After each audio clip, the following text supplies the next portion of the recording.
You're listening to the Oregon First Hunting and Fishing Podcast.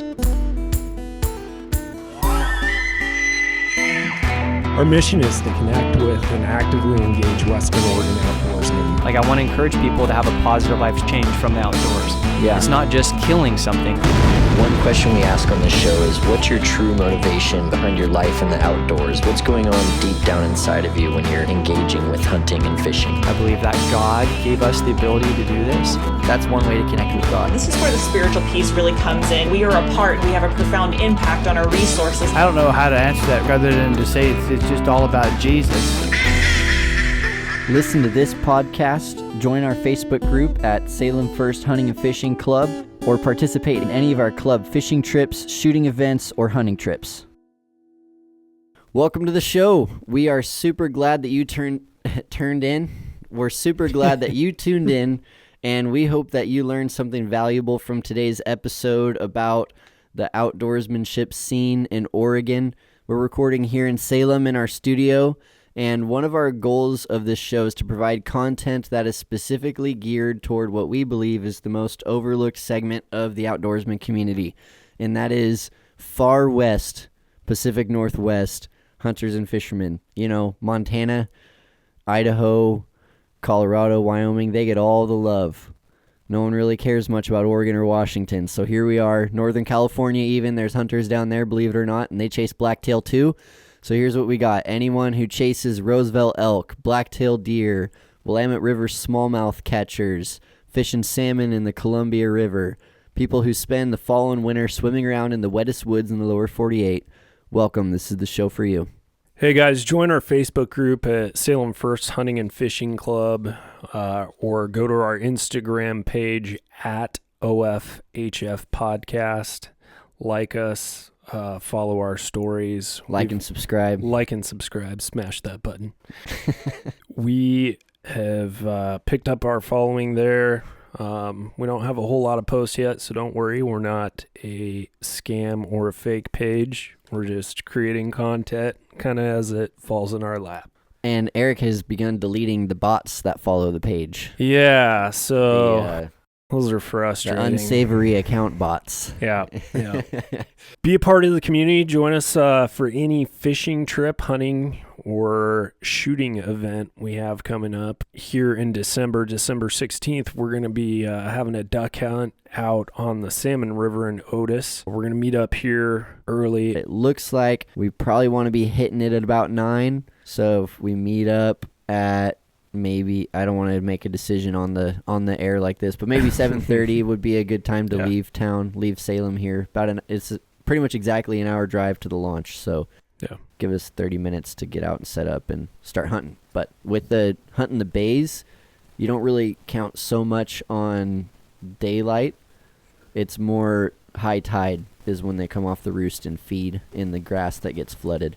So it's interesting. You don't go by sunrise or sunset when you're hunting the bays. You go by the tide. So that's what we're figuring out. And like Bryant had said in the past, the Salmon River, we have chances for scoters out there. So if you guys do want to shoot some, go ahead, add that validation to your sea duck permit. Your sea duck permit for the year. Make sure you have your duck stamp, plenty of shells. We're gonna plan on doing some blasting. Yeah, I recommend 3s. I don't know.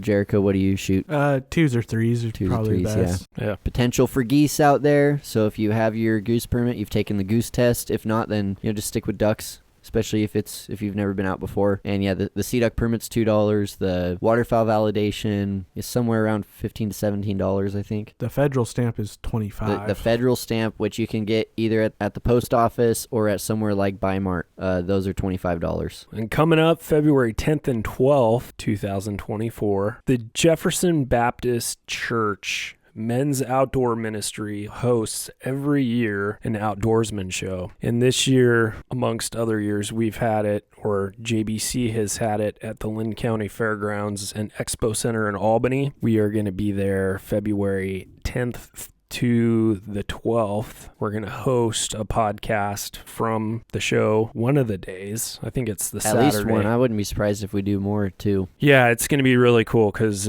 just a little friendly tip out there. We're going to be right next to the bow rack. We're in booth 182. They butt up to us, so we'll be right by our friends Wayne and Lisa. And this sportsman show is no joke. It's not just like a little church ministry thing. No. Like it's a big deal. There's lots of people from all over the state come. You know, it's kind of the only competitor to the Portland Sports Show. And not to knock on the Portland Sports Show. I'm sure there's a lot of great guys that work on that one, and it's a huge feat. But it's in Portland. Come on, man. We're a little bit more on our home turf here. No offense to all the Portland listeners, which is our most listened to city, Yeah, according to the analytics. Come out and find us. We're here the whole weekend. If you guys want to stop in, say hi. And finally, guys, we want to add Shop Talk to your guys' calendars every single month. On the fourth Friday of the month, we meet up at 5:30 p.m. at an undisclosed location in Jefferson. It's going to be by invitation only, so we aren't going to ever post that address. If you want to come, you need to seek us out or know somebody that's in the know to get there. And it's pretty easy. It's pretty easy. Join our Facebook group, drop a comment, or send us a private message. In today's episode, we are hosting our friend Jericho Brown, hound hunter. Welcome, Jericho. Welcome. Hi. Archer, rifleman, All dad, of the above. pastor. Shotgun blaster. Hey, Oh, Beastmaster. that rhymes, dude. We should make a song for you. Oh, Dad, wow. pastor, shotgun blaster.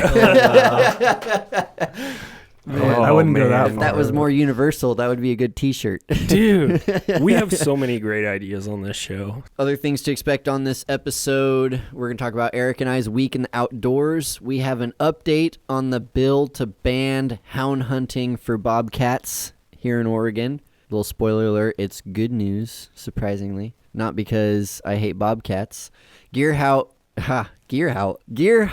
town leadership is up in arms about a private property elk damage tag. Well, in the ODF and W's eyes, it's a success, and so we'll talk about that. But the anti-hunters are having a cow about it. And we're going to talk, like Eric said, with our guest, Jericho. I'll say a couple things about Jericho, like Eric already alluded to. He's a local, his family's been living here forever, third-generation hound hunter, and does everything there is to do in Oregon as far as big game outdoor, minus sheep and goats. If you can kill it and eat it, he does it. And so he's great to talk to about that kind of stuff. Also, a pastor in Lafayette Community Church. He's the youth pastor there. So if you're in that area and you're looking for a home church to visit, someone to know, a church that values the life in the outdoors, or at least one pastor on staff does, then that's a good place for you to go check out. But now it's time for Icebreakers.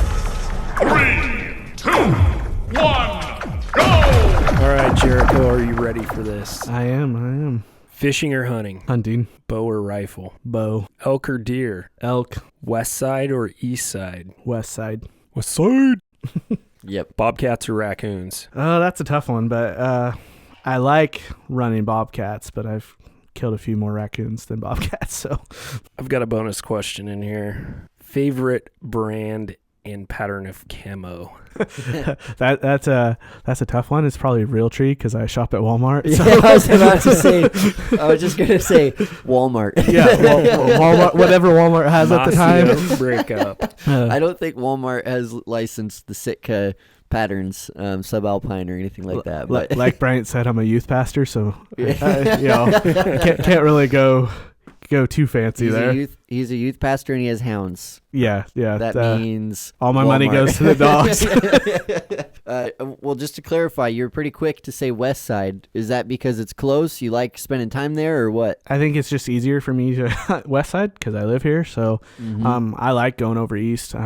Most of my deer hunting's been over east. When I was younger. So, but no, it's just because I'm here, so I hunt it a lot more. Yep. So Yeah, I relate to that a lot. I know there will be a time in my life, maybe when I'm older, I will want to do some adventure hunt, in some faraway place. Like even today, like if someone gave me the opportunity to go caribou hunting in Alaska. That's always been something that's really interesting to me, But at this point in my life, I am not interested in putting in for tags. And then I hear the doom and gloom about how long it takes to draw a tag like in Colorado or something. I love hunting at home, and that's what I'm interested in. And I mean, I'm starting to put in for tags for Eastern Oregon because I have only ever hunted West Side. That's all that I know. That's all that I've done, But so I agree with you there. West Side all the way.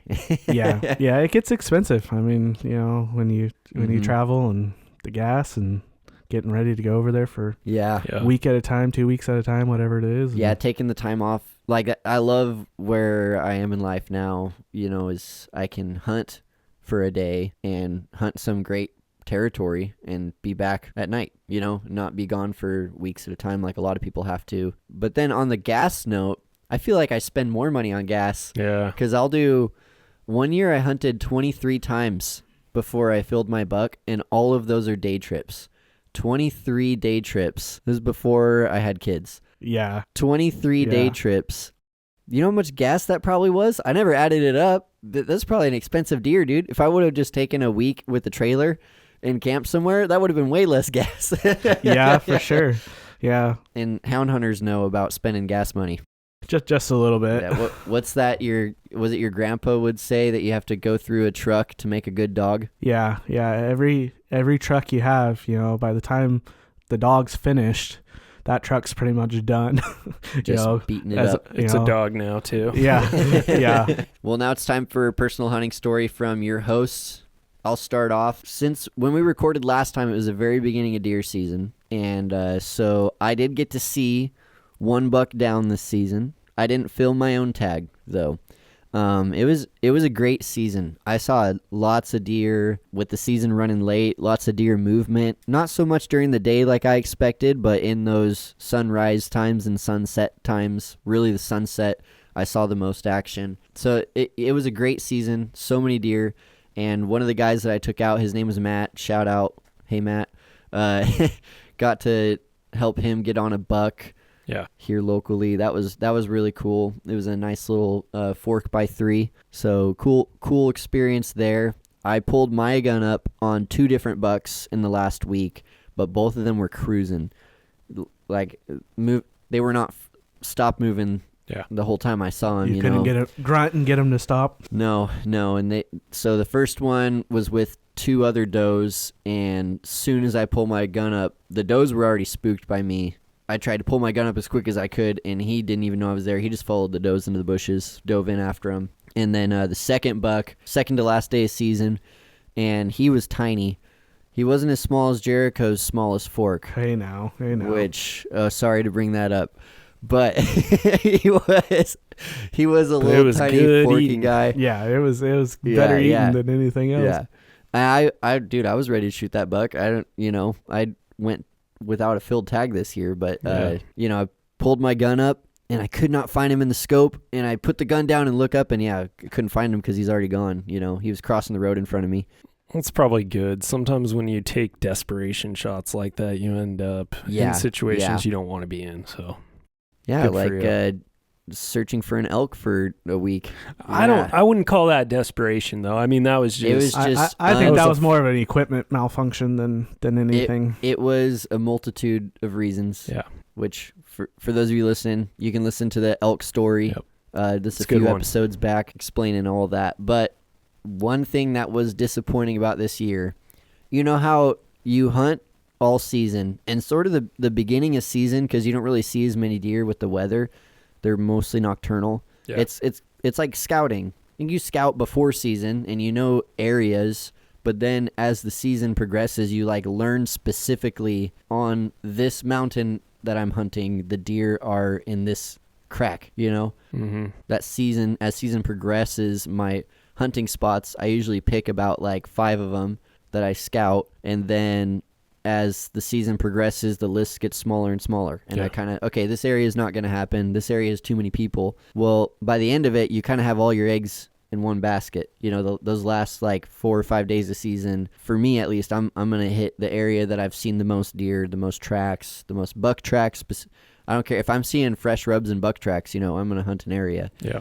And disappointed to put all my eggs in this basket that ended up having, on the last day of season, 6 other groups of hunters. Wow. I was just sickened because, I knew other people hunted there. And I'd see boot tracks, I'd see this or that, but I was never blocked out of my gate or anything by pickups. Yeah. Last day of season hits, everyone must have taken that Friday off. And there's like 2 roads that kind of split, and you can park either on the uphill or the downhill, and there's gates to get into these areas. Yeah. And realistically, 2 different hunting groups could totally hunt this, maybe even 3. Mm-hmm. But for 6 other rigs, and some of them were like parked on top of each other, like, I don't know, hopefully they knew each other. They weren't just going in behind someone else. But man, that's what really made my heart sink when I'm like, oh my goodness, how many people are out here today? Well, and that honestly is what turns people off to public land use, right? And west side, honestly. Yeah, the west. That's why I started bow hunting, because rifle hunting, it's a zoo sometimes. I mean, especially over here in our area. So, well, even over east, I remember hunting that Ochco unit as a kid on a youth draw, and dude, there was multiple camps up there by us, and we were probably up 4 or 5 miles, and it was every day. It sounded like Vietnam. Well, at least people are shooting, because I didn't hear a shot that last day of season until right at sundown. So someone might have shot that baby forky that I saw, but I was just standing. It's that feeling. The last day of season, you're on the edge of a clear cut, sun's going down, and the sun's going down, and you're waiting, you're like, okay, this is the best day of the year, any second now, and then you're standing there in the dark like, all right, well, season's over. A good analogy for that would be the door on your freezer slowly closing, so you can no longer see the light. The door on my empty freezer. Definitely. All right, Eric, how about you? Just the last couple of months has just been chaotic as heck, to say the least. I have not gotten out as much as I've wanted to. I've been out, a few times dinking around, kind of looking forward to warmer weather. The older I get and stuff like that, I'm like, dude, this 30-degree weather and getting up at 6 o'clock in the morning to freeze my toes off is no longer fun. I mean, I still have fun, don't get me wrong, but I'm a warmer weather fisherman now. Well, let's get into our look at the news. We have an update on House Bill 2912, 2023. This is a bill that was put forward to ban the use of hounds for bobcats. So we talked about this in our very first episode when we had Dennis on, and we had a little bit of a hound hunting conversation, more of a hound hunting apologetic, in that episode. It was all spawned by this conversation revolving around this bill, which is not based on any kind of biology or recommendations from the wildlife managers. This is just people's opinions that they are trying to legislate how to manage the wild livestock of Oregon. Yeah. Well, it's just one way to put it. Real clear. These people don't hunt or do anything like. Except sadly, as far as different groups of hunters fighting against each other goes, hound hunters are the ones who get attacked from all sides. If someone who participates in hunting is going to be anti some other kind of hunting, it's going to be hound hunting. Yeah, it's either hound hunting or trapping. It usually gets the short end of the stick. Yep. People wouldn't be in Oregon if it wasn't for mountain men and hound men. So that's correct. I mean, the whole West, we use dogs, and it's in our DNA. I loved one of the first episodes of Clay Newcomb's Bear Grease podcast. Mm-hmm. He did this whole, I think it was a 2-parter or maybe just a 1-parter about mankind's relationship with dogs, about how even our DNA, down to a DNA level, when we pet a dog, there's a connection where the dog, what's the positive chemical in your brain? Oxytocin. No, is that a drug or is that a thing? You're thinking Oxycontin. Oxycontin. Oh no, not that. Anyway, the dog gets the good stuff, and the person, dopamine. The dog gets the good stuff, and the person gets the good stuff. We're just like, for generations and generations of human history, for thousands of years, we've been partnered with dogs, and so anytime we read something that is a legislative attempt to further sever that relationship of dogs from their original uses, it really is saddening, not only from a sustenance, gathering food, gathering pelts perspective, but even just from using things for what they're bred to be used for. Yeah. So when we left off, this bill had been handed over to the appropriate committee to decide whether or not it should be moved along. And I'm excited to share this news, but the last update on the bill from June 25th says that it is in committee upon adjournment. So we see here, January 9th, it was the first reading. January 16th, referred to Agriculture, Land Use, Natural Resources Committee. And then June 25th, it says in committee upon adjournment. Jericho, could you read the definition there of in committee upon adjournment according to the Oregon Legislative Resources website? A bill that is still in committee at the time the legislative session has ended. This bill is considered dead. That's great news, right? Yeah, that's awesome. It's exciting. It had me worried for a little bit, and a lot of guys, Yeah. because it would end pretty much all hound hunting in Oregon. Yeah. You could still run fox and raccoon at that point, but all these cat dogs, Yeah. they would be useless. Yeah, I mean, there's a lot of guys who, that's all that they've trained their dogs to chase is cats. They don't do raccoons. No, there's guys that will break their dogs off coons because they don't want to walk to the bottom of a canyon just for a coon. So Yep. So that's always kind of got me interested. What's the difference? Why is it permitted in other states but not in Oregon? Why do you think that is? Is that it's the people we have here. It's animal right activists. They believe that running dogs in the woods is cruel and unusual, and they picture it as the dogs catch the game on the ground and are tearing them up, and they see it as legal dog fighting. None of that is true. So it's based on emotion and not on fact. And you always hear about this 80% of like neutral people when it comes to hunting legislation.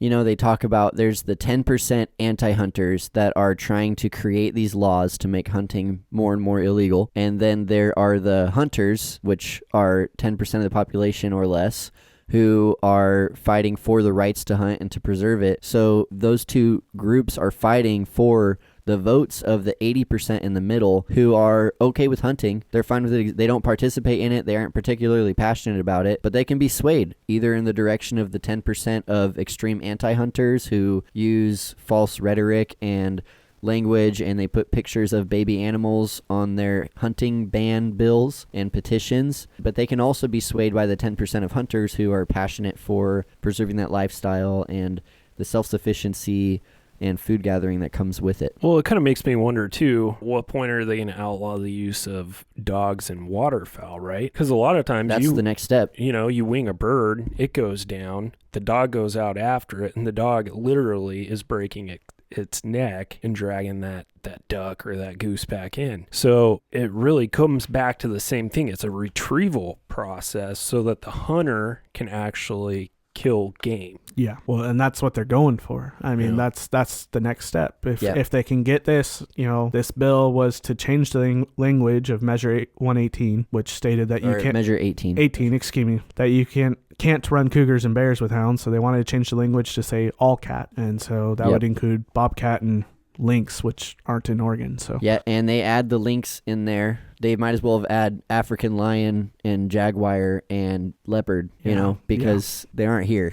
They just did that to try to get people to want it to pass. Right. It's an emotional thing. Yeah. Just to wrap that up, if you participate in outdoor activities, whether it's even down to fishing, but duck hunting, deer hunting, all that, we all are on the same team in the 10% of hunters, and we should not stand for each other losing rights when it comes to these kind of things. So we're excited and happy that this died, but it's scary that it made it as far as it did. Yeah. All right, moving on to our next news story. I wanted to talk about this one because I'm seeing a lot of buzz about it on both sides of the fence. The hunters and the anti-hunters are upset about this, but I think that some proper education would help bring a lot of people to understanding about what's going on here. A town hall meeting was held in Gearheart recently after residents began to notice the elk weren't seen around town recently. After some snooping around, city leadership found out that ODF&W has been allowing for the harvest of cow elk through damage tags on a nearby local ranch where a large herd of elk has been causing issues just outside of town. So the landowner had anywhere from 15 to 30 elk per year removed from his place, totaling 77 elk over 3 years. This was appalling to the city leadership, who brought in the local biologist, and in a town meeting, quote, in an article I read, they grilled him for allowing that many elk to be taken. You know, I really hope that the city leaders were willing to listen to him and got a great lesson on proper elk management, but I just wanted to kind of share some points here, my 2 cents on why, even as a hunter, I do not see this as a bad thing. So here's the problem. We all know this as elk hunters. As soon as the season hits, as soon as the pressure comes, large herds of elk stay on private property where no hunters can reach them. And I know this from working on a farm. Those elk destroy the farmer's crops, destroy it. Even just from trampling it, they'll make like these mud paths in a newly planted fescue field. Where nothing's going to grow, and they'll eat stuff like crazy, obviously. Then they also go into small towns, and they cause hazards, not even just traffic, you know. Elk are dangerous. You don't want to walk through a herd of elk. And they also cause damage in those towns. So the goal is to make the private property less desirable so the elk don't hold up there during the hunting season, overwinter there, to start treating those farms as their overwintering ground. So here's the solution that ODF&W has implemented for very specific areas that they control pretty tightly, is to allow for the legal harvest of 1 cow elk per person with a damage tag on the private land, so the elk no longer see it as a safe haven, a holdout. And I mean, it sure seemed like it worked for this, right? Now the people of Gearheart see less elk, so they're upset about that because they want to see the elk. Yeah, it worked. And once again, it's back to the emotions of they think they should be able to see all the elk they want, and when this guy's field is getting torn up, and he needs them to be removed. The only majestic way to see an elk up close is an elk that's dead, right? Because we all know these people want to go have pictures and get their cars as close as they can to these elk, and guess what? It just takes one to get pissed off, and then stuff gets started. Do that during the rut when the bulls are angry and upset, and exactly. Next thing you know, somebody's getting gored. Here's the thing. Some hunters are upset about this too because the fear-mongering headlines are saying rancher kills 77 elk, and that's just so misleading. There was cow damage tags over 3 years. Over 3 years. Do you realize? I read the numbers. Originally, it was reporting 26 per year, but it was varied. One of the years there was up to 30. The other years was about 15. And so, do you realize taking even 30 elk out of one of these herds that have so many elk in it, it's a way for people to get meat that gets the elk off of the private because they no longer see it as a safe haven. Yeah. They're meant for being in the woods, but they get pushed out of the woods by hunters. Yep. You know. Anyway, that's what's going on in Gearheart. Make your own opinion about it, but don't immediately villainize the ODF&W just because the anti-hunting liberal newspapers are. And now to get into our conversation with Jericho Brown.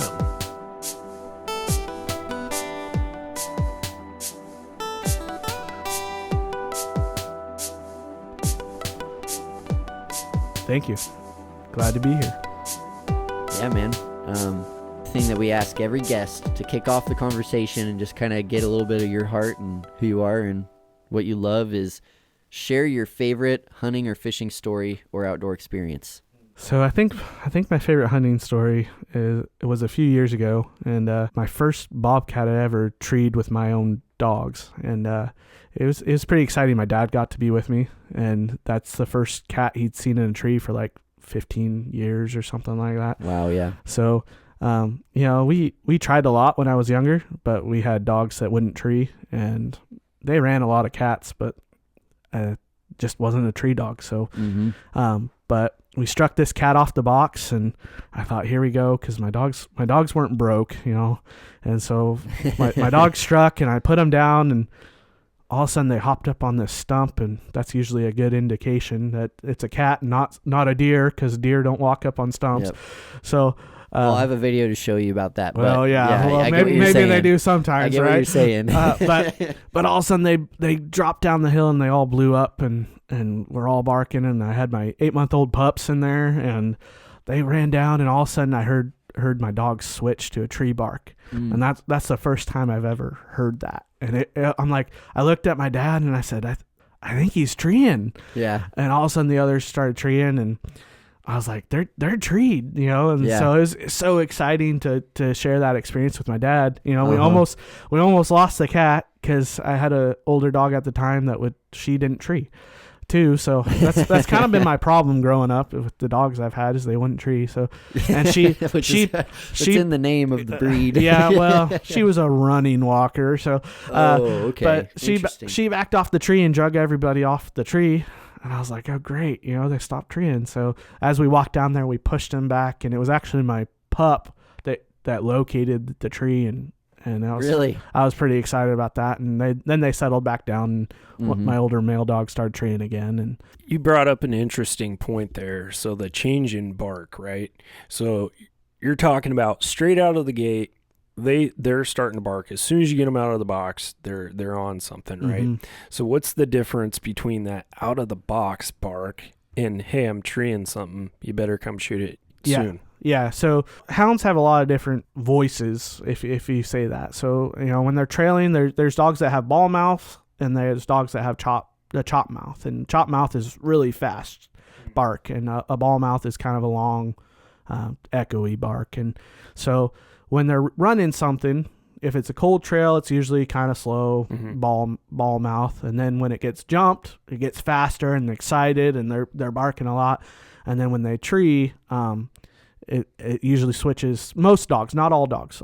Some dogs are ball mouth all the way through. Some dogs, you know, don't have a good yippee choppers. Yippee choppers. They, like, you know, some dogs I've had, but they switch to that chop mouth. And they could bark 60 to 100 barks a minute. I mean, they're sitting there just hammering, and slobber flying everywhere, and it's just an exciting thing. So, you know, Bryant's talked me up a little bit with all this hunting I've done, but, you know, I haven't really been successful in a lot. And so this is only one of 3 cats that I've treed in 18 years or something like that. So, you know, that's the other thing about hound hunting, is people have this misconception of you use dogs and it's automatic. And it's like you're always on them, or something. Like you're always on them. And sure, you find them a lot. You run a lot of cats, but bobcats are tricky. Yeah. And they'll run in circles. They'll jump on trees. They'll do different things. And, you know, and if you don't start with a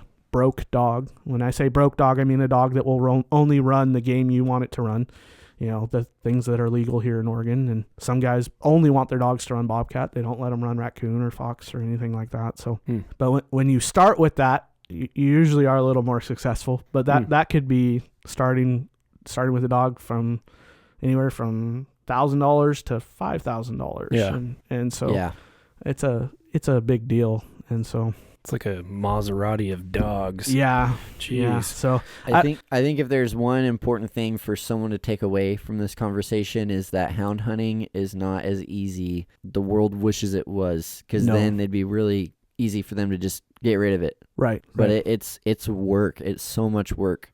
Well, you know, back to the expense of it, you know, my dad and I started out with a dog that I got for free. So, you know, it was a dog out of, my grandpa had passed away a couple years before, and one of his buddies took one of his puppies. And so she was like 3 or 4 at the time when he bred her and got a batch of pups. And he made the mistake of telling my grandma that he had a batch of pups, and was joking with her, you know, how many do you want? And we had just finally were going to move into the country so I could get a dog, and my dad said I could. So we went down there, and he said, oh, I'll just give you one. So he ended up giving us a puppy that actually came some of the bloodlines out of my grandpa's dog. So it was pretty cool to start with. And your grandpa was a known hound hunter in our area. Yeah. There's even like a loop in the woods that was named after him, right? Yeah. The Bobby Brown loop up above Sea Creek there. No, my grandpa was a fur man, and so he bought and sold furs, and he was a guide for a little bit back when it was still legal to run cougars. He didn't really guide bear hunters, but he guided some cougar hunters, some bobcat hunters, and got to do that. And he had hounds his whole life. So, and his hounds were known, like he bred hounds. Well, he bred some of them. Most of the time he would just buy and sell dogs, and so he'd keep them till they got older, and then he'd sell them to somebody else, and he'd replace a dog, and the houndmen kind of at that time they all knew each other, and so hey, I'm having a batch of puppies, do you want one, or I'll trade you this for that, or so it was kind of a thing. And he didn't breed a whole lot of dogs on his own. Oh, okay. So he was more of, hey, I've heard that dog's good, if you have puppies out of her, I'll take one. Or somebody would say, hey, I'm having trouble finishing this dog, can you take her and got it, try it, so but he had pups occasionally, but usually it was sometimes accidental, and sometimes they turned out to be good dogs. So you ended up with the pup coming out of his line. Yeah. So coming out of a dog, the last batch of pups, when he passed away, there was a batch of puppies there. My friend took one, and then he ended up getting her bred later because he liked her. She wasn't a very good tree dog either, but he liked her, and so he bred her with a dog that treed better and got some pups out of them. So I was able to get one of those, and that's what I started with. So yeah, a free pup, huh? Yeah, free pup. I didn't realize you started with the pup. I always thought you started with a dog. No, we didn't get an older dog till he was 2 or 3, and then same guy had a little red tick female that he had used her to train his younger dogs, and so he's like, hey, I'm done with her. My dogs are starting to take off. I'll sell her to you for, I think we bought her for $800. So wow. She was a good little dog, treed coons like nobody's business, Yeah.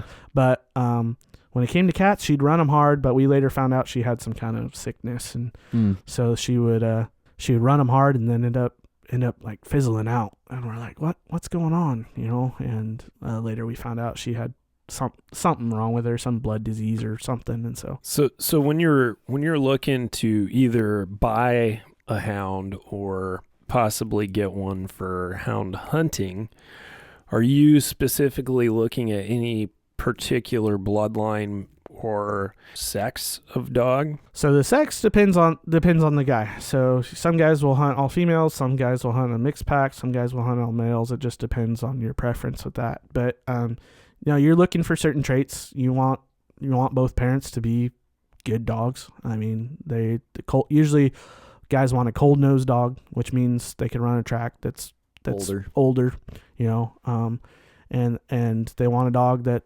will rig off the box, meaning they ride on top of a dog box, which is, guys have custom built dog boxes to fit their trucks, and they put them in, and the dog rides on top, and when they smell scent coming off the road or off the hill, they'll bark and indicate that there's something there, and then you put them down. So they want dogs that'll do that. That's how we got on a cat recently. Yeah, for off sure. the box. Yeah, with the old lady. Yeah, with old lady Sadie. Yep. The old blue tick I bought for $160. That's turning out to be a pretty good dog. So yeah, she's like 10, so I'll only have her for a few more years. But first time out with her, we treat a cat. So and that's one thing that really helps guys will do is, either buying an older dog or somehow getting an older dog to help train the pups. Yeah, that makes sense. Yeah, without that older dog, it's really really hard. That first dog I had, he didn't really take off till he was like 3 or 4. Yeah, and that was after we had that older dog for a little bit and started a few cats with him, and he finally said, "Okay, this is what we're doing." But then, like I said, he would run them, and we knew we put him up, but he would not tree, and so yeah. So, caught a lot of coons with him, but we didn't catch any bobcats with him because he wouldn't tree. And I think he put him up, he'd sit there for like a half an hour or something, and then he'd wander out. So one of the questions I wanted to ask, just to kind of set, we've already just by proxy explained what hound hunting is. It's raising up a dog, training a dog that likes to chase animals, that chases them up trees. And then you look for the animal in the tree and either decide to take it or leave it. Yeah. Speaking on that, the one cat, the first cat you were with me with, even once it's in the tree, it's not a done deal. Yeah. Those bobcats. We were laying on our backs for 2 hours. And we were looking with binoculars, and they those bobcats hugged the tree real tight. And we saw it jump tree. We saw the silhouette of this cat. Because it was, I don't remember what time of year it was, but it was fairly open canopy where we could see some light shining through. And we're looking in this tree for like 30 minutes. Finally see the cat jump tree. Never saw it again. And we're looking everywhere. they blend in perfectly, and they suck up against the side of a tree. They'll get way high up into some of the mossy, sticky stuff. Yeah. And that's the thing. Really got to remember that hound hunting isn't this romanticized releasing your dogs and they go chase a bunch of animals and you get to come home with the full truck every day. Yeah. It is hard work, and some guys, they get their dogs trained so well that it is a little easier for them, and they get bobcats in trees a lot. Yeah. But there's a lot of people who you work with your dogs for years, and it's just a challenge, Yep. So why hound hunt? What do you do with bobcats and raccoons? So if you're actually successful, the first one I killed, I got it tanned, so Yeah. kept it myself. But there are still a few guys out there that buy and sell furs, but it's not necessarily for the market anymore. A lot of hound guys, they'll just kill a cat occasionally now, just to keep their dogs interested. Let them chew on it a little bit, let them smell it, and once it's on the ground. And but a lot of guys now, they're just treeing cats and letting them go. There's not a huge fur market out there. Eastern cats are worth a lot more than Western cats. Just because I've heard that their color, the high desert cats. Yeah, their color and their size is a lot better. The Western cats, they're kind of a reddish color, and that's not a very much desired fur. And so I don't do it for the fur market. Most guys right now don't do it for the fur market. They just do it because they love dogs and love to hear them run, love to hear them trailing and treeing, and because it's exciting. And when you are successful, when it all works together, after you've put all this time and effort into these dogs, and like I said, I haven't been very successful, but you keep giving that disclosure. I just want to make sure everybody knows that, we get it. Right? It's exciting. I started because of my grandpa. He passed away when I was 7, and I always remember just seeing the hounds in the kennel. And that was my favorite thing when I went over to my grandparents is going out there, and my grandma would always say, "Hey, be careful. There's one dog there that he might nip you." Yeah. So as a little kid, I'd avoid his kennel and go pet all the other dogs. But after my grandpa passed away, I just said, man, I really want to do this. And as a 7-year-old kid, I just really want to do this. So yeah. And it's to just remember my grandpa and not let that legacy die. Hound hunting is an awesome thing, and it's a dying sport. And it's ancient. I think not only that, like for you, the memory of your grandpa, that's a legacy that's important. And, for other people who are generational hound hunters. Yeah. But then for me, I ended up with one of Jericho's pups, and I at this point in my life will never have time to be an actual hound hunter, but I am trying to get her to chase some squirrels. But all that to say, like it's participating in the legacy of the sport of hound hunting and the generations upon generations where these dogs have been doing this, and you look back at the histories of the different hound hunting breeds and where they came from and how they helped shape America. And George Washington had hounds. I mean, it originally started with the foxhounds coming over, and then which is what walkers are direct descendants of. Yeah, they're bred out of foxhounds, and they look very similar. Yeah, in color and size and stuff. So I had a Rhodesian Ridgeback. So if you know anything about those dogs are meant to just hunt cat, big cat. And I can't remember the name of the book, but I was reading this book about them, and I mean, they go back like 1,000 years. It's pretty crazy. Yeah. So the origin story of some of these dogs and how integrated they've been into the hunting community and the use of farm work and, whatever, basically since civilization. Yeah, it's pretty amazing. Yeah, and the fact that so early on in human history, we latched onto dogs. Yeah. That's why I keep going back in my mind to even the fact that our DNA as a human is predisposed to get enjoyment from being around, petting, working with dogs. That's a big part of the reason why hound hunting is so alluring and awesome, is because you're partnering with this creature. It's the ultimate symbiotic relationship. I really love that connection. Well, and I think there's a difference too between owning a pet and owning a working dog, right? So you can have a little 5-yard kicker that, It makes you feel all warm and fuzzy inside. Little but really, chihuahua or something. yeah, exactly. They have no purpose other than to make you feel good. And those small breeds originally were for hunting rats, killing rats and mink and stuff. Well, yeah, like dash hounds were like used to crawl into holes and I mean, yeah. But now to your point, Eric. Well, yeah, to my point is we're breeding that out of them. So yeah, it's cool that you still have working dogs. You're still using dogs. And they're incredibly smart. Working dogs are so much smarter than pet dogs because you breed. And in order to have a good pet dog, you want it to be docile, trainable, kind of lazy, like all those traits that make it a great house dog. You breed that. You breed the instinct out of them in order to do that. But because like hound dogs and used hound dogs who are working dogs, like you breed the instinct into them. You keep that instinct alive as much as you can. So like it makes them very, very smart. Yeah. And so having my dog who is, I want to say 50% house dog, 50% hunting dog, but in reality, you only get to go out every so often.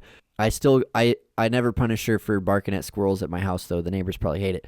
But she, she's so smart and has so much instinct and is so trainable as long as you're willing to deal with the energy that comes with the hound.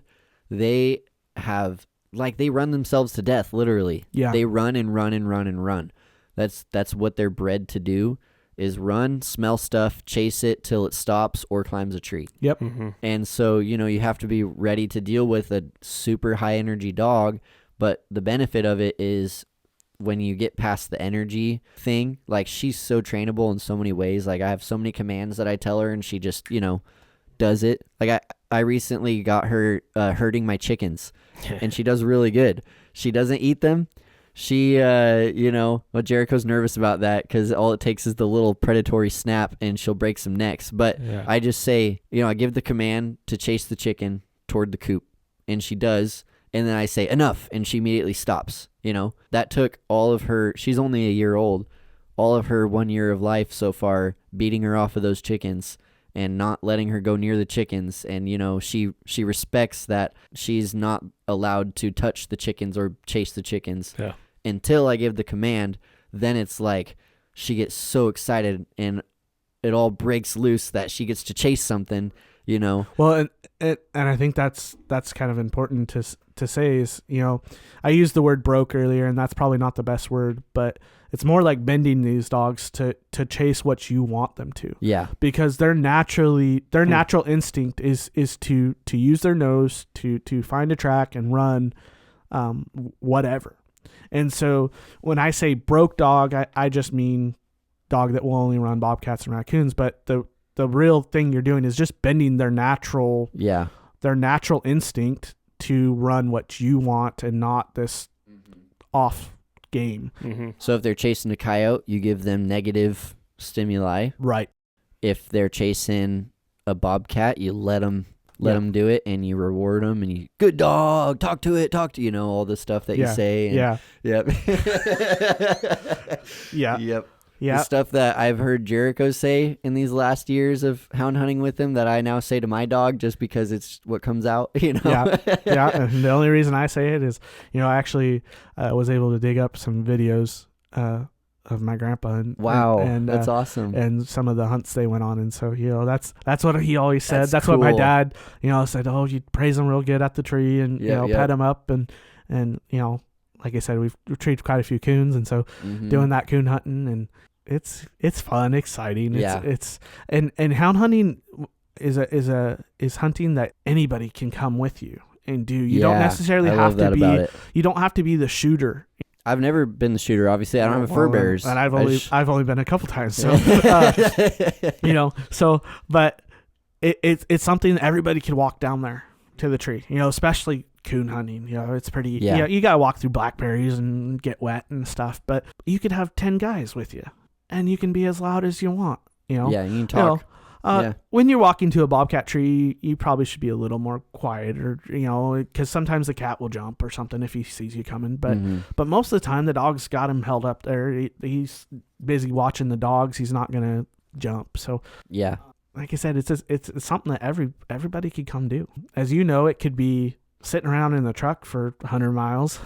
Seriously. Or it could be this really tough downhill down to the dogs, Drive trying all to the get way them to out. the end of road, all the way to Yeah, so it's either a lot of sitting or a lot of activity all at once, but it's something that a lot of people can do. And once those dogs are bent to what you want them to run, and and I'm getting there. So yeah, no, your dogs are improving by leaps and bounds. Well, and how are you monitoring them? So once you unbox them, they get on a scent, right? Are you using GPS or just good old? So I do have Garmin has come out with a GPS collar for dogs, and it's improved hound hunting so much.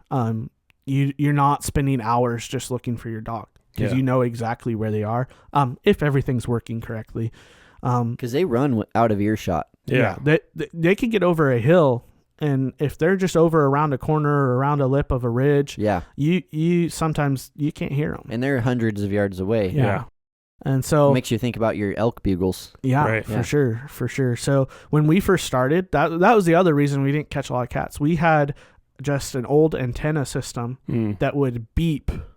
Oh, once you get close when enough. you got close to the dog. So when you got closer, it would beep faster and louder. Mm-hmm. When they got farther away, it'd just be a little blip. Huh. And so that's old school. That's old transmitter. When I first started, that's what we had, because Garmin hadn't come out with these GPS collars yet. That's part of the reason it was hard. Mm-hmm. And the other reason is, when my grandpa first started, he didn't have collars at all. So he would just go off instinct, the direction the dogs were going. And back then there was a lot more open roads. Today we're shut off by gates and different properties we can't go on and different things. But he would just say, okay, I think they're going this way. And, he had enough knowledge of how a cat would run.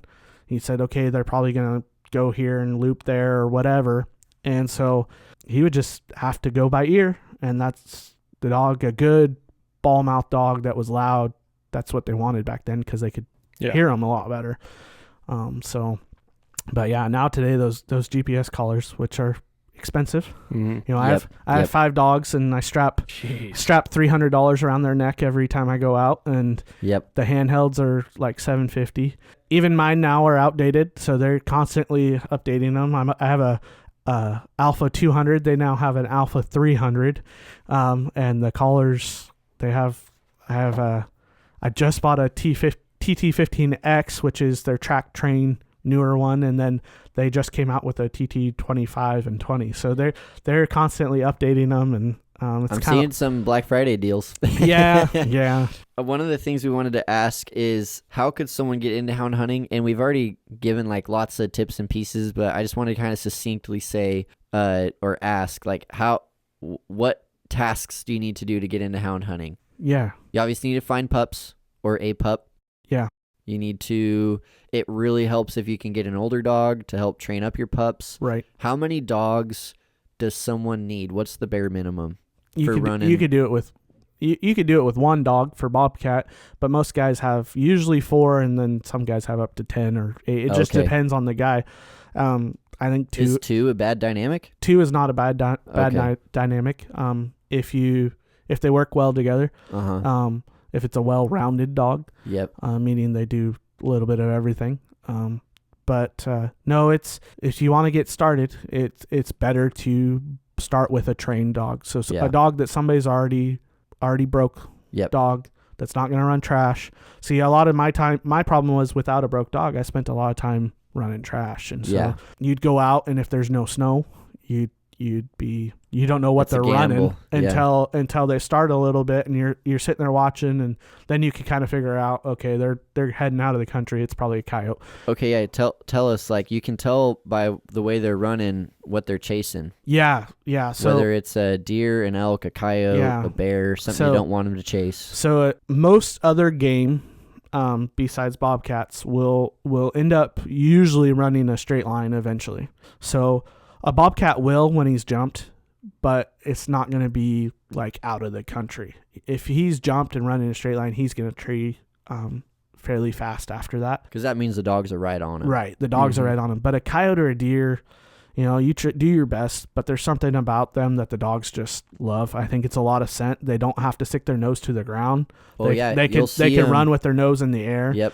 And so that's what you get nervous when your hounds all of a sudden are sticking their noses in the air. I'll see Hazel do that a lot. She'll stick her nose in the air. Which they'll strike a cat that way too, off the road or whatever. But most of the time a coyote is straight out of the country. And so if they're right on him, he's gonna run. And so you watch and you're sitting there watching on those GPS collars, all of a sudden they're taking off and you're like, okay, this is getting a little far Get here. the truck. Yeah. And so you got to burn around, try to get them cut off, and then use the training system to stop them. But no, yeah. So starting with a trained dog from somebody that you've heard of or know and trust. And we have social media pages for Oregon hound hunting now. There's one I know of that I know that you're on it too, and I'm on it, that people will post puppies or dogs.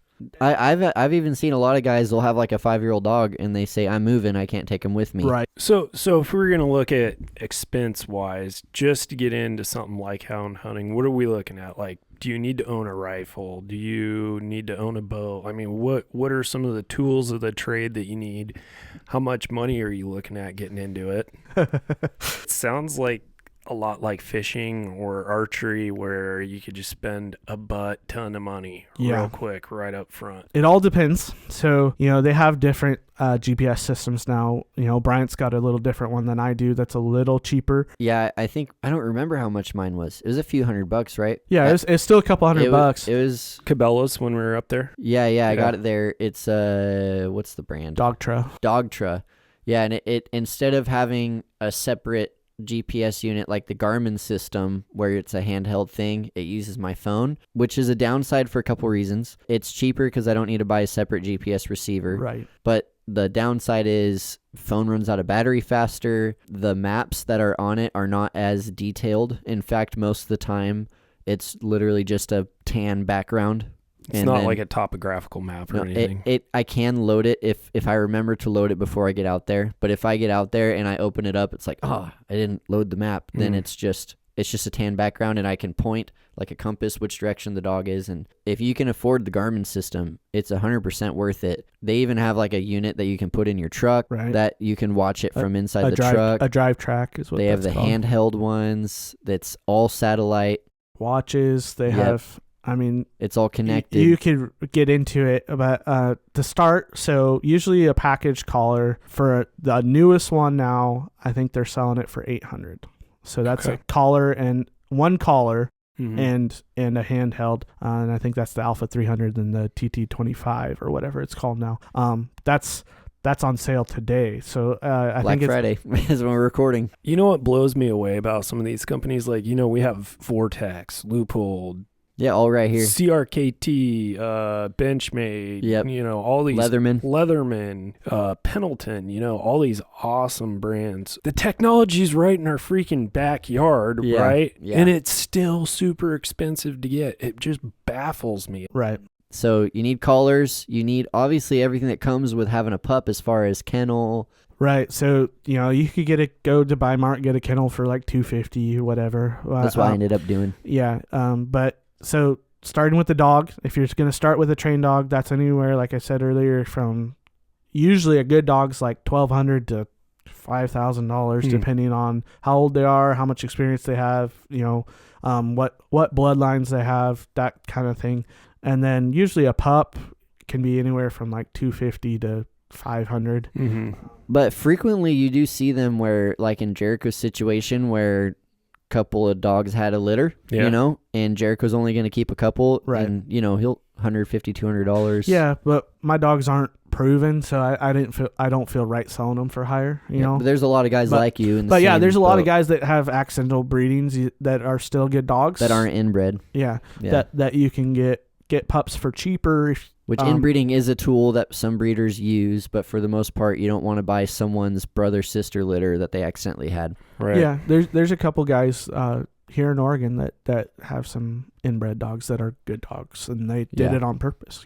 They bred son to mother and got some good pups out of it. Stuff, but no, so looking at that, and then plus you have to have a good truck.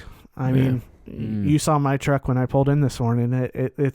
It's beat up. It's used, and my exhaust is falling off. My bumper's held down by a ratchet strap. I mean, it's a perfect Hound truck. But that's all mountain miles on that thing. So you have to have a good truck. So if you don't have a good truck to start with, a truck that can handle and you both. need a small truck. A small truck is more ideal. Yeah. Like, no, even my truck would not be a good Hound truck, dude. Are you talking because of the narrowness of some of those logging roads and stuff? You're going narrow.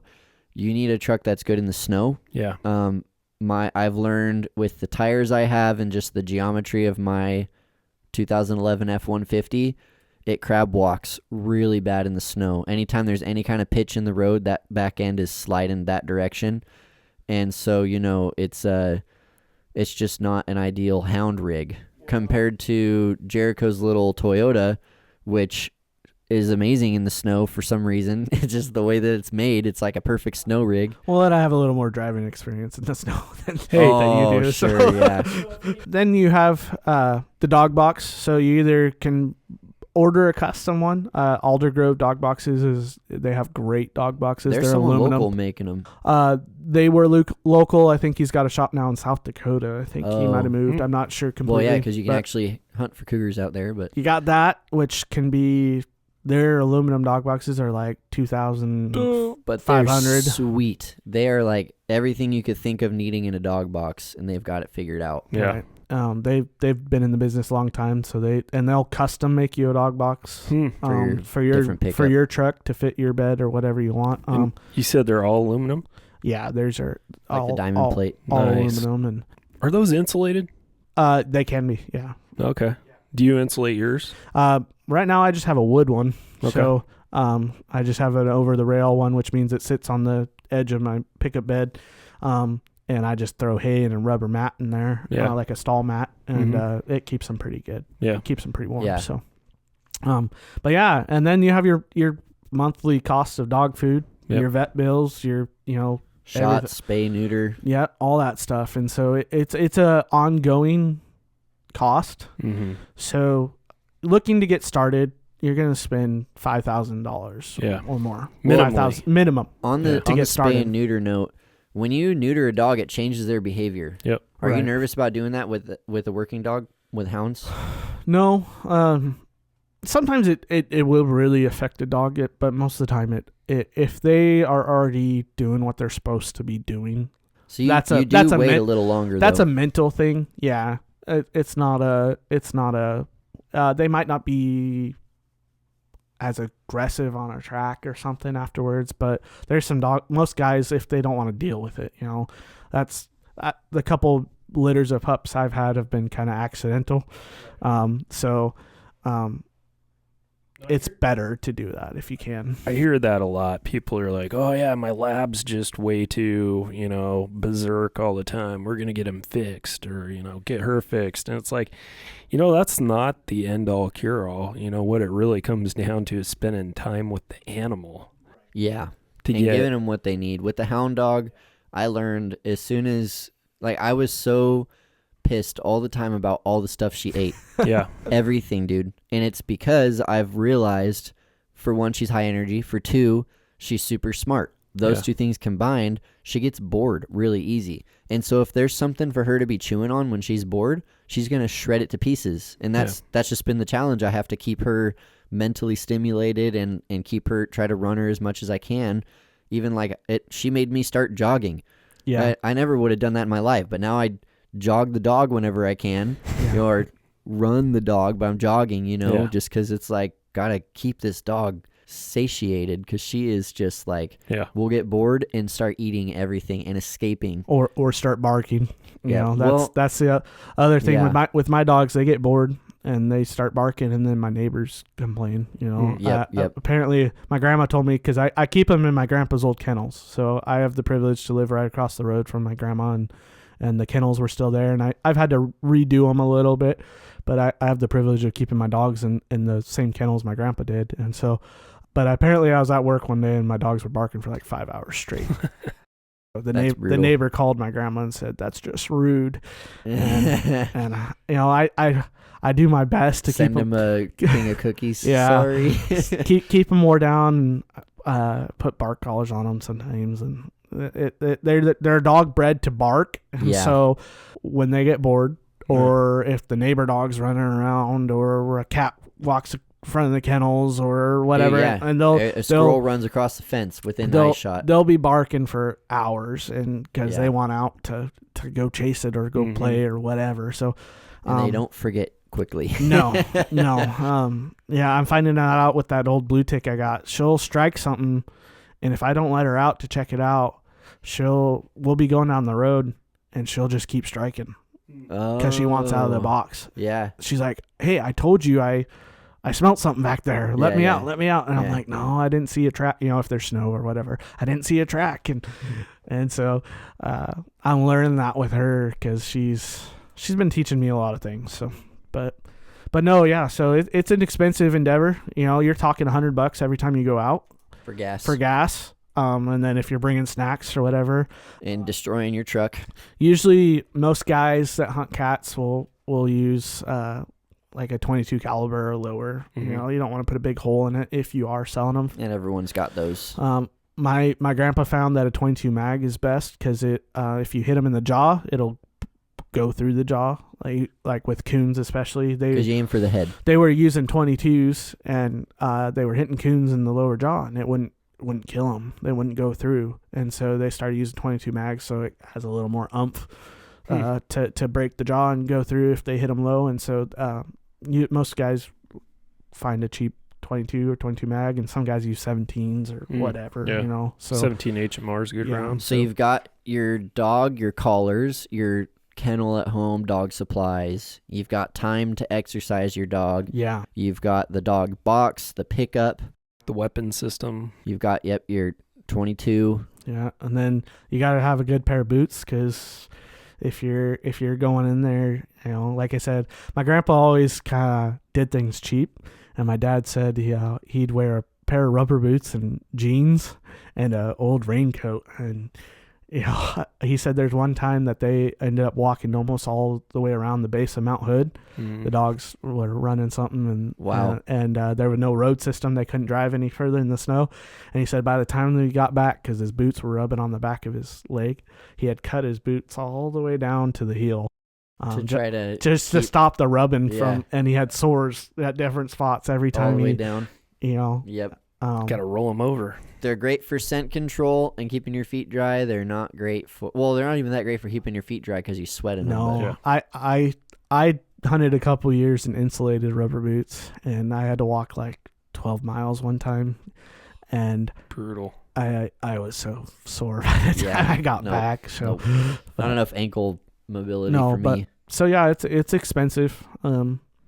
The best thing you can do, though, is find another houndman that'll take you under his wing and show you. And before you even buy a dog or think about buying a dog, go with that person if they'll take you and learn. I'd say to anyone, even if you're not interested in getting into hound hunting, if you get the invite, say yes. Yeah. Say yes. And I tell people that all the time. Even if you have no interest in ever hound hunting yourself, if you get the invite, say yes. It is a very cool experience. Yeah. It's fun. Like I said, anybody can go. You could have as many people as you want. You sit in the truck, talk to someone, and watch the dogs trot down the road looking for something to chase. Sounds cool. Yeah, I look forward to trying it out. Yeah. We'll definitely have to go sometime. You've got all the gear now. How do you find where to go? What do you look for when you're picking somewhere to go where the dogs can be safe on the roads and all this different stuff? So it's getting harder and harder to do that. With Weyerhaeuser closing down their properties, Stimson completely closing houndmen out. Weyerhaeuser permit properties you can no longer run hounds on. The way their website reads, I'm not sure. They could call me after this or whatever and tell me I'm wrong, but the walk-in properties, I believe you could still use dogs. I'm not sure, so we have to be careful. You can't go in at night on those properties, which has changed things a lot. When we first started, you didn't care about it. We didn't have Onyx, so we didn't really care. We just went up in the hills. wherever the dogs went, There's we no went. sign, you go. Yeah. If there was not a clear no trespassing sign, you just went. When my grandpa did it, they didn't care at all. Probably even if there was no trash. Well, I've got some stories about that, but I always think about those dudes that 40 years ago were just absolute beastmasters back in the day, just slaying every single year, whether it's elk or pronghorn, whitetail, blacktail, bear, whatever. Dude, if we would have given them something like Onyx, oh my goodness, and a good scope, think about that. Animals would have went extinct. Yeah, for sure. But no, so you're looking for areas that don't have a lot of traffic. Season runs September 1st is pursuit season, so you could legally be in the woods pursuing game.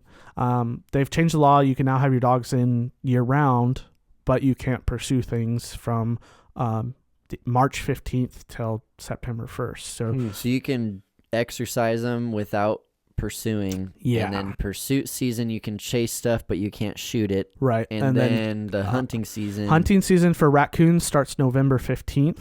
And then for bobcat starts December 1st. And goes till February 28th for bobcat, and then March 15th for raccoon. So we're looking at a few weeks away on bobcat. Right. So the kill season starts December 1st here. So yeah, just a couple weeks here. And all the stuff next you've weekend been doing. actually. So. Yeah. This is all just exercising the dogs. But then right after that season's over, you can have your dogs out there, but can you not have a gun with you? You can't have. You shouldn't. Because they'll question. No questions asked. Yeah, and you just want to make yourself. Hey, I'm just out here exercising my dogs. You'll try to go to areas where there isn't as much game, which is impossible. So but are you looking for BLM roads? So BLM National Forest. You don't state, run main lines. You can if you run at night. Okay. Because there's usually a little less people. But you're looking for those. You're hunting the same places you're hunting deer and elk. I mean, those same roads. That's the other thing about pursuit season is it runs during the archery elk, the rifle deer, and rifle elk season. So you try to stay out of the woods during the daytime during those seasons, just for respect for those guys. I can't believe, that all the miles I've run, I've never encountered a pack of hounds. Most guys go at night during that time, just because they want to be respectful to the deer hunters. They're also deer hunting too a lot of times, during deer season, and they don't want their dogs to get shot because some guys get upset, angry that your dogs are out in the woods during deer season, and there's this they might take a shot at your dogs. That I believe that isn't true. I thought that anyone who saw a dog chasing game like illegal, like deer or elk, could shoot the dog on sight, but that's not true. It's only enforcement officers can only do that. Law enforcement officers. So anyone listening, if you see a dog chasing a deer, you don't have any right to shoot it. No, only the law enforcement. Only law enforcement. Yeah. In other states, people can, which is why I thought it was so in Oregon, but that's not. If they're doing it on private property and you're the owner of the private property. If it's livestock, it's totally different. Yeah. Free game. You're hinting at time of day. So you normally go during the day. Just because I like to. Yeah. I don't, I'm going to be honest, when I was younger, I was scared of the dark, Yeah, I don't blame you, dude. And when you're walking out after dark, even just regular hunting, you gotta tough up and just put your head down and walk. I've since got over that, half into, coon hunting is always at night. Bobcat, the cats generally move at night. So you're going to have a lot more chances of finding a bobcat if you go at night. But there's that occasional cat, the one bobcat that I talked about at the beginning, it was like 2:00 in the afternoon, so and the one that we treed, one we treed was like 3, or something. So it all depends when the cat gets antsy, moved, gets out of his bed, goes or gets hungry. Yep. But most of the time they're doing their hunting at night. And so most of the time you're going to be more successful. And that's probably why I'm not so successful, is hunting at night. So, yeah. And like I said, you have to avoid those warehouser pieces. You have to avoid some of that private that doesn't allow you in at night. At night, yeah. And you hit the state and the national forest and the BLM at that point. So, do you encounter other dogs? Do your dogs ever get in with someone else's pack? I haven't had it happen. A lot of guys will hunt together, and I've heard other dogs when I've been out and my dogs were out barking and I've heard somebody else's dog, like they were going down a different road and they struck or they heard my dogs and wanted to come to them. Yeah. Because hounds, that's kind of their, some dogs, that's their natural thing is, hey, there's another dog barking. What are they doing? I want to go to that. So I've heard that before, but I haven't had any trouble running into anybody else. I mean, I've run into guys on the road, but usually my dogs are on the box. So legally you could shoot a bobcat at night and you can shoot a raccoon at night. Yeah. Okay. Yep. Bobcats, raccoons, fox, you could all use artificial light and at night. As long, not in a moving vehicle, of course, because that's the rule. But you shine a light right up there, look for eyes. Yeah. If you go down to a tree, you could use a light. You could even, as long as it's not on your gun, you can look with a night vision scope. Yeah, just like for coyotes to locate them. Yeah. But it can't be on your firearm. So okay. you can locate them and then. So what kind of dogs do you run, and what kind of dogs do other people run around here? Most guys in Oregon run walkers. And so they're tree and walkers or running walkers. Full name, tree and walker coonhound. Yeah, tree and walker coonhound or like I said, running walker coonhound, which is the running walker is a little closer to the foxhound. Okay. But most guys have walkers. And walkers, they're like a medium-sized dog. Yeah, they can be. I mean, you had a monster. Timber was a big boy. He's like 70 pounds, but even Hazel's pretty big. They're generally like 30 to 60. Is when they're running a lot, so I don't know. Have you weighed your pups recently? Do you know how heavy they are? I think last time my smaller one was like 45 and the bigger one was like 52, 53. And how long ago was that? That was quite a while ago. So they could be even bigger. And they're only a year old. Yeah. Okay. Cool. So tree and walkers, and then I have one blue tick, that older dog. And she's from Oregon. And she came out of some guys. So there's several different hound breeds. Most guys have switched to the walkers because they're a little faster moving dog, and they typically can do it all. Blue ticks tend to be a little slower on a track, a little more methodical. Okay. And move a little slower, but it all depends on the dog. What about like red bones or black and tans there was a couple of people that I ran into when I was younger that had red bones and black and tans. Again, they're a little bit slower dog. I've seen black and tans in people's rigs, but like pets, not working. Black and tans are just super pretty dogs, so a lot of guys will just have them as pets. But no, all hound breeds are good. There's some guys that have a couple plots. I was about to ask plot, bloodhound, any of those. Bloodhound, most guys, they might have some bloodhound bred into their dogs, but most guys don't hunt bloodhounds. They're more of a baying. Like they're more of just a trail dog. They don't really tree too good. And they're more used for man hunts, blood trailing, and man hunting, and because I think we're kind of skipping over something to define. There's two goals for a hound. In our area, we tree stuff. Mm-hmm. But if you're out in the desert hunting cougars, not in Oregon obviously, where there's nowhere to tree, you bay it up, right? Yeah. Or bear dogs. Yeah, they can tree, but they bay something up. And could you explain what that is? So the difference between a tree, and a lot of those dogs are the same dogs, because even in the desert there's occasional trees. But a dog that will bay up game is a dog that learns his boundaries, and they run an animal. Usually it's a bear or a cougar until it holds up on rocks or at the base of a root wad or whatever it may be, and they stay back or a cliff or whatever it is, but they stay back and they're barking at that animal just to hold it there until on the ground until the hunter comes. And some dogs, it takes them a little bit to learn to keep their distance, and they'll get swatted. There's dogs that have been lost that way, unfortunately. But they bay at the animal until the hunter comes and decides whether or not they want to take that animal. And that's another thing we didn't talk about with hound hunting is it is hunting that you can do, and you have time to look at that animal for a long period of time and decide whether or not you want to take that animal. Yeah. Mm-hmm. And most people don't understand that. Yeah. you can make sure that it's a tom in the tree, meaning a male cat or whatever it is, and really sit there and decide whether or not you want to do it. Whereas now in Oregon, when we see a cougar or a bear, shoot on sight. It's you better move quick. You might not get another chance in 10 years. You better take a shot, Yeah, a cougar for sure. So, but yeah, so that's the difference. Most cats here tree. Doesn't that sound like a crazy experience though? Like we can't do that here in Oregon at all for bears or cougars. Yeah. But imagine, walking up on an animal on the ground with your dogs surrounding it. You obviously want more dogs for that. One dog wouldn't be able to do that.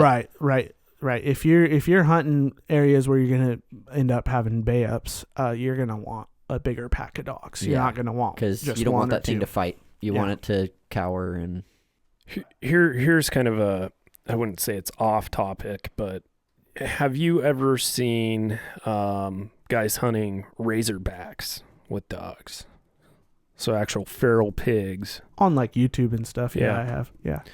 I wonder at what point is our feral pig population going to get big enough that we can do that? That would be sick. Well, probably never. Well, you legally can in Oregon. You legally have to report it at least. Right, but we have some feral hogs in Eastern Oregon and on some ranches and stuff. I haven't heard of anybody. That's the key word, on some ranches. Right. Yeah. I haven't heard of anybody using dogs to help with that issue. Down south though, I mean it's big. I was gonna say like I've watched a lot California of, even just down in California. Really? They can use dogs. hounds for pigs. That's cool. In California, there you go, California. In California, good job. You won't be able to soon, I bet. Yeah. But get this. So with us getting closed down for bear and cougar, they could still run bear in California till 2012. Really? Which was surprising to me. I never knew that. But they could still run bear with dogs till 2012. And in California right now, you could still legally run gray fox and pigs, and I think raccoons. But see, I'm anti-fox. I think foxes are cool. We used to have a couple out on the farm that we had a black one, we had a gray one, we had a red one, and they were just super cool. They'd you could pull up next to them in your truck, roll the window down and start talking to them. You didn't have rabies? No. Was it someone's escaped pet? Nope. The only foxes I've seen are, get out of here, there's a person, Yeah, no, these were super friendly. They lived in this thicket of blackberries and just kind of overgrown trees. You know the phenomenon of a city deer, right? A city deer. You get these gigantic bucks that have no fear in the world of people, and they'll just be laying there on a grassy part of the road, That sounds like your fox experience, right? Yeah. City fox. Even though you weren't in the city, but, we've talked about, treeing hounds, other kind of hounds, how do you take care of them, how do you exercise them. Talk about roading the dogs real quick. Well, we're kind of wrapping up our conversation on hounds. Yeah, so roading the dogs, like I said earlier, you either you want a dog that will rig, which is right on the box, or the other method is when you don't have snow or the conditions aren't right. Let's say it's raining or something, they're not going to be able to really smell anything out of the air. So you'll road the dogs, which means they run in front of the pickup, and they're just trucking down the road, and they learn how to do it real young. It's kind of natural to them. It is natural, dude. I've noticed that with my pup. Like, I put her in front of the truck, and at first, I got back in the truck, and she's looking at me like, "Hey, you forgot something." And then I kind of start inching forward, and I say, "Go walk, Hazel, walk." And she kind of figured it out, and now whenever I take her out, I just let her out of the truck, and she knows right what to do. Right. Right. And so they're running down the road in front of you, and you're usually going like 5-10 miles an hour. So that's why it takes a lot of time, to cover ground. And they're running down the road, and they're checking every little scent. It's like a trot, like their back legs kind of hop. Mm-hmm. Yeah. They're just kind of trotting down the road. Yeah. And then once they find bobcat scent, it's pretty fun to watch, because if it's Immediately they switch. and it's like this light bulb goes on, their nose drops to the ground and their tail goes up, and their tail starts wagging, and if it's a hot track, they'll do like figure eights really fast. Yeah, if it's a hot track, they'll open up and start barking, and there away you go, you know. So but yeah, so most guys here in Oregon, that's the two methods they use. They either rig their dogs or they road them, and then if you have snow, a lot of times you just leave your dogs in the box and look for bobcat tracks, and then release them on the and fresh then release tracks. them on the track. But yeah, so those are the main methods used. So how do you get them off the tree then? So getting them off the tree, you know, some guys have their dogs trained well enough that they just say, "Come on," and enough, and they That'd start. be what I say, Hazel. They start walking away, and the dogs will follow them out. Yeah. Other guys, their dogs are so tree happy and excited they have to leash them out. Like your dogs. Yeah. I've had a couple times now where I've just been able to call them out of the woods, which I'm pretty impressed with the dogs I have right now. That's I good. can do that. Do you tone them? Because just the collar has a function where you can beep. It's called toning them. I try not to tone them. Unless they're doing something keyword bad. is try not to tone them unless they're doing something bad. Oh, okay. Because I've been training my tone as a recall in a positive way. You can do that. See, that every dog's different, and so your dog's now gonna realize that the tone is just, "Hey, come here." Yeah. Which is good. Whereas my dogs think of it more of, "Hey, stop what you're doing." Got it. Okay. Because I've used, when I'm not sure what they're running, I don't use the full stimulation. I just use tone, and that'll stop them, because the collar just beeps.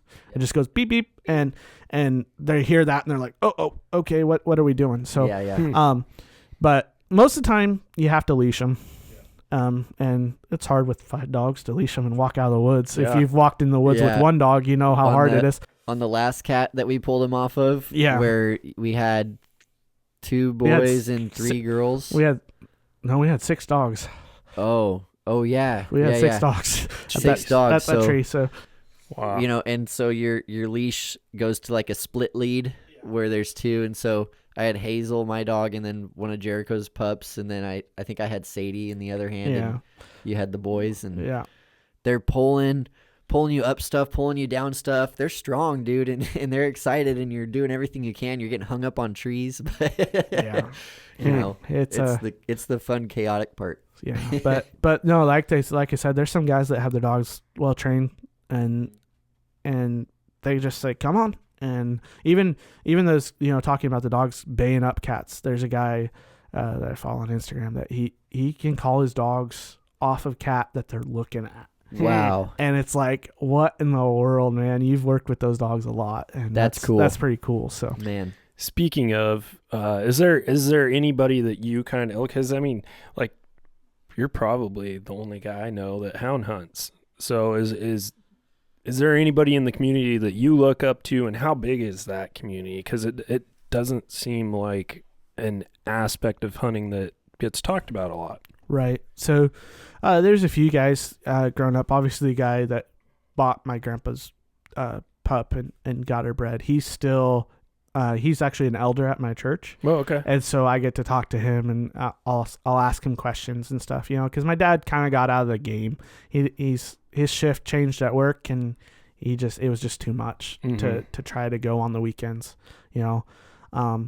And so he never really, besides what he did with me, my dad didn't really do it on his own, you know, other than going with his dad when they went. So, but no, yeah, this guy at my church, I constantly ask him questions or, you know, hey, what do you think? The dog did this, you know, what do you think about that? Or, you know, and he'll tell me things. And so he hunted with my grandpa a little bit, and, you know, obviously, and so I look up to him quite a bit and ask him stuff. And then there's another guy that, when I was a kid, he actually held a coon competition and, you know, biggest coon, and they got some books and some leashes and stuff for prizes.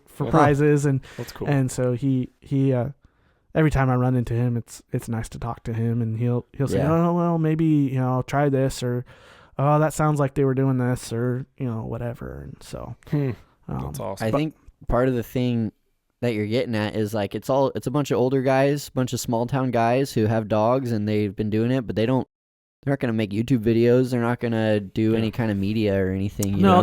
There's a few younger guys on Instagram and stuff that are posting, video of them treeing stuff, and but most of the guys, they keep to themselves because they don't want to put out a bad name. Like I said, everybody's got this weird concept of hounds and what you're doing, and so I kind of categorize hound hunting and trapping kind of in the same funnel. Do you guys? Which is funny because they fight each other all the time because the hounds will get in a trap or they'll mess up the trapper what they're doing, but then at the same time, I agree with what you're saying. They are kind of equally like disparaged in the hunting community. It's methods that are for some reason frowned upon. Yeah, too rudimentary, I guess. And I don't know why. I met a trapper one time, and he told me in Western Oregon you can buy as many bobcat record cards as you can. So there's 15 on a card. Mm-hmm. So once you fill that out, you're allowed to buy another one. Like you can't buy them all at once. You buy them one at a time. Oh, I'm not sure exactly. I've never bought more than one, so I don't know. I don't know how that. If you could buy I think you could buy multiple at once. Oh wow. So you just write the number on there, and it's like $21 or something for each tag. So, I can't remember the exact price, but he told me he filled 3 record cards trapping. Wow. On bobcat. Wow. And 45 cats. Yeah, that's 45 cats. So that was 1 year. So he was using leg holds. He was that's a whole nother subject. But we're gonna have a trapper guy on soon. Yeah. So, but I have caught one bobcat in a live trap. But that was a pissed off bobcat. It was like a 30-pound tom, and it was fun. So was it hissing at you? Oh yeah. That's the closest I've been to one. Tickle him under his chin? No. So, but we were live trapping them for the purpose of trying to train the dogs. So, So, kind of transitioning the conversation. Are you ready to transition away from? Yeah, we're kind of running low on time, so we'll move into the ending. Few things that I really wanted to hit with you while we had you is, the outdoors is a huge part of your life. It's a part of, I don't even know. You could even say it's a part of your identity, like Jericho Brown, the outdoors. Well, Jesus first. Yeah. And the family and the outdoors, but the beautiful thing is those worlds are all kind of blended together. You can't separate, even though we say our priorities list, we say like God, family, and fill in the blank, whatever it is someone else puts there. Right. But in reality, even though we can say that and it's important to state our priorities in that order, they all get kind of blended together, Yeah. And so my question with outdoors being such a huge part of your life, do you think there's something that your dad did that inspired you to go down that path? Like as a dad and lots of other people who want their children to grow up loving the outdoors, do you recognize anything that your dad did that brought you to where you are? Really, he took me fishing a lot. Yeah. So he didn't really like force it. That's just what we did, and so I either enjoyed it or I didn't, and but we were constantly fishing. Okay. Like, trout fishing and then later on bass fishing in the Hill and stuff. And, and so that's what I started out doing. And we really didn't start hunting until I was like, he took me a few times, but till I was like almost 10, I think. And maybe a couple times when I was younger, but he wasn't successful till after I graduated high school. So, because he had a snot-nosed kid following him around in the woods. But I'm sure that's what he told you. Yeah, but it's your fault, Jericho. But no, it was just taking me. Simply just taking me, showing me, getting me out there, and letting it be something that we did together. And even now, I crave that to go with my dad. When my dad can go, I love that. Yeah, because he's got more experience than I do. You know, he's been around it, so it's nice to have him with me just for that, but also just to be with my dad. That's a time I get with him, and I think that's what it became, and you know, I hope that's what it will be with my boys. Yeah. My son likes to ride around the truck, and you know, he's facing forward now, but when he was facing backwards, he loved to see the dogs riding on top of the dog box, because he's looking right out the back window at him. Yep. And even my youngest son now giggles when he sees the dogs up on the dog box. And you know, that's something that I didn't do when I was young. I didn't, like I said earlier, I didn't get into dogs till I was 11, you know, till I got my first dog. And so my boys are getting a taste of it early, and I'm hoping to, with the dogs I have now, that they'll actually get to experience, you know, game in the tree. I think it's just so important to take them with you. You know, it's hard. My son is two, and then my other son is just now 7 months, and so, you know, they have to sit in the pickup quite a bit while I run in and try to get the dogs out of the woods or whatever. Yeah. But I'm glad my wife likes to go. Yeah, that's huge. She prefers to go with me instead of staying at home. She doesn't like when I go by myself for the hound hunting, or well, yeah, she just likes to be in the woods. You know, which is something she didn't grow up doing. But no, it's just, I think just taking them with you and not forcing them to do it. If they don't like it, don't force it, you know, but encourage it and say, hey, this is what I'm doing. You know, if you want to go with me, you can. Like Bryant said, as a Christian, it's God first, then family, and, you know, and friends. And as a youth pastor, I have kids that have needs all the time. And so, you know, it takes a lot of my time. And so, you know, and when you're running dogs, you're out there all day a lot of times. Especially with, you know, dogs that aren't finished, that don't know exactly what they're supposed to do. You know, it's getting easier for me now that I have a dog that will tell on the other dogs. You know, she'll say, that's not what we're supposed to run, you know, and she'll Sadie, the old lady dog, she'll back up to the truck, and the other dogs will, then I'll tone them or whatever. But, you know, it's getting easier. Helpful. It's getting easier now because of that, because now I can go up and make a loop and know I'm not running trash, you know, running off game. So, it's getting a little easier just to go up there for a few hours and then come home. But, like the other night, my dad and I left at 4 and didn't get home till like 1 o'clock, you know, because we started running something and we're trying to figure it out, and dogs got all messed up in some windfall and stuff. But, you know, it's a lot of time, and you know, my wife doesn't quite understand that, you know, yet she doesn't understand yet that, I mean, if I start running something, it could be another 2-3 hours before I get home, you know? Yeah. You know, 'cause she starts panicking a little bit when I say, oh, I'll probably be home around here, you know, around this time. And then I don't show up 2-3 hours later. And she's like, what happened, you know? Dude, I'm notorious for that. Oh, I'm still out fishing. When are you going to be home? Well, I just got another bite. Yeah. Depends on how Where good we're doing. Been? I always think about that when, like, I'm even deer hunting, you know, and I plan like a morning hunt. Like, okay, I'll be back this afternoon. I'll be back around 2 or 3, and then at 5 I have like a meeting, you know? Yeah. But then I start thinking, like, well, what if I shoot a deer at 2, which I've done before, and then I'm not home until 7 o'clock at night because I'm packing out this animal, you know? It's when you call your buddies. Well, it's exactly when I got when I was with Matt and he got that buck. Yeah. We shot it at exactly 11:45. AM. Didn't get home until 5 p.m. Had to clean up, wash all the blood off my gear, and get out the door for something at 6. Right. You know? And so it's just like, and I was so tired because, you know, carrying all the meat on your back, had to climb all the way up a mountain, then back down the other side to the truck. You know, it's just like the time. But anyway, staying on the conversation of your values between God and family and the outdoors.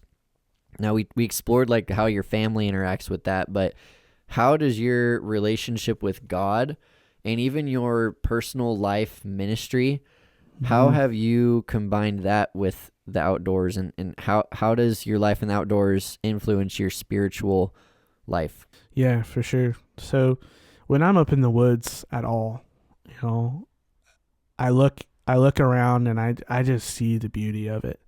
You know, I look at it and say, how can people believe that there isn't a creator for this? You know, everything's so diverse and works in an order. There's an order to everything out there.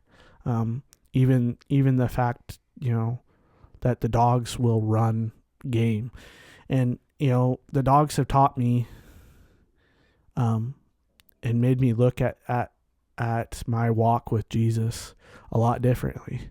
You know, this relationship between the dogs and the master, right? And I see that as my relationship with God and him giving me a purpose, which is to go share him with others. You know, and that's kind of like this purpose for the dogs. You know, their purpose is to run a bobcat and tree it, or run a raccoon and tree it. And my purpose is to go tell others about Jesus and be excited about it, right? You know, the dogs, they're excited when I pull up. They're excited. They're barking. They're ready to go. They jump right into the back of the truck. Well, a couple of them do. Some of my pups don't. But, you know, they're excited to do what they were made to do. Yeah. Right. And we were made to worship God. Yeah. And we were made to have a relationship with him. Mm-hmm. And then he gives us a purpose, which is to go tell others about him. And, you know, I always think of John the Baptist, you know, the voice in the wilderness. Yeah. Make a path for the Lord, you know. That's paraphrasing, but I just love being out there. When I'm by myself, it's my quiet time. I'm driving around all over. I have hours to think, you know. Some of my best times, not even hunting, but like scouting. Or sitting out there, bringing my Bible out to a landing, sitting there reading. And it's funny because I see the most game when I'm doing that. Yeah. I'm sitting there reading, or I'm singing a song out loud, you know, worship song out loud, or whatever it is, and all of a sudden I'll look down and there'll be elk in the bottom of the clear cut, or there'll be a buck feeding up towards me, or whatever, you know, and I just love that. Where did Jesus go after he was baptized? He went into the wilderness. Yeah. Where did he send the Israelites after Egypt? Into the wilderness. And there's so much to that, because it's a place where you can be free from distractions. You're usually out of phone service. Well, lately, lately they've got their towers working a little too hard. But you know, you're free from other distractions. It's you and God and what you're out there to do. You know. On what you were saying, Jericho, about purpose, that is one thing in life that everyone is seeking, is purpose. And so I wanted to say, if you're someone who, you know, you don't call yourself a Christian, but you go out to the woods, you spend time in nature, and you notice something. There's something bigger than you. There's something, that's all I can say. There's something bigger than you out there. And you're hearing us talk about purpose just kind of off the back of our hand, as if it's like a given, you know, because that's what happens when you engage with the Lord, and when you begin that relationship with him, he gives you a purpose. And that's the only final place to find purpose in life. That's where all of our purpose comes from. Right. And so if you are seeking purpose, and you are trying to understand what this life is, I want to just share the gospel message real quick and offer that out.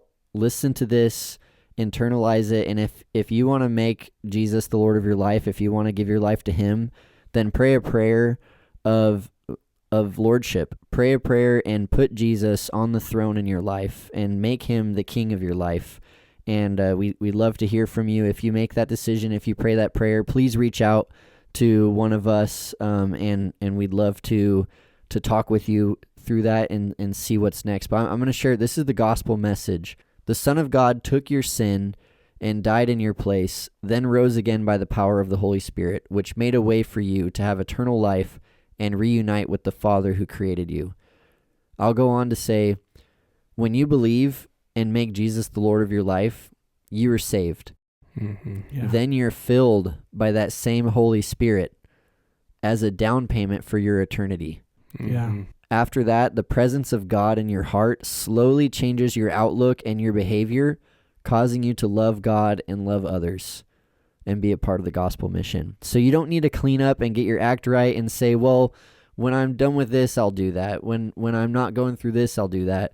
But we come to God first, and then out of responding to that love and that grace that he offers, then he changes us, Right. and we don't change ourselves. Right.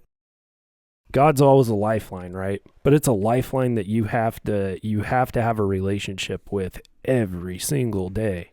Right. It's not, hey, I'm in, this major chaotic mess in my life, and I need your help right now and right now only. Right. And the thing when Bryant was reading that gospel message was that kind of came over me was, man, when I'm out there, I can sit down and think, if I died right now, A, I'd be in peace, and B, I know where my soul, my eternal soul is going, right? Right.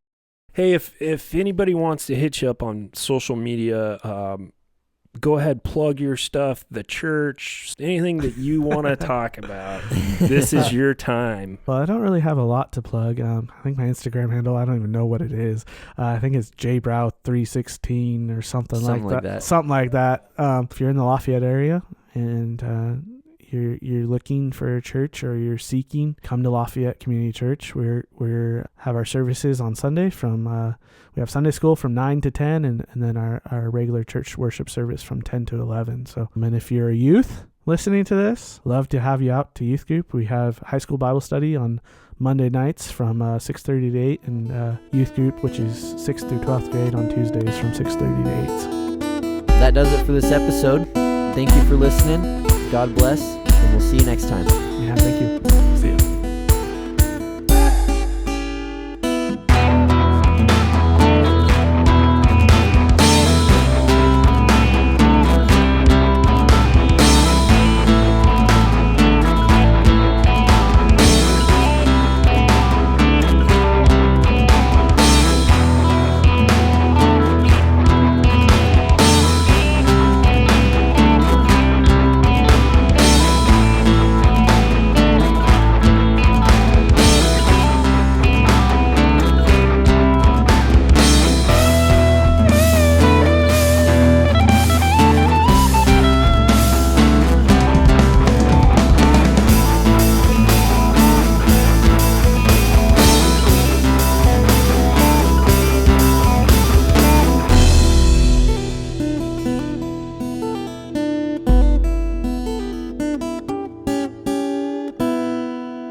Keep your eyes peeled on the flats of branches and on anywhere. I thought I heard a squirrel starting to chirp over here. And then when I said find it, it shut up.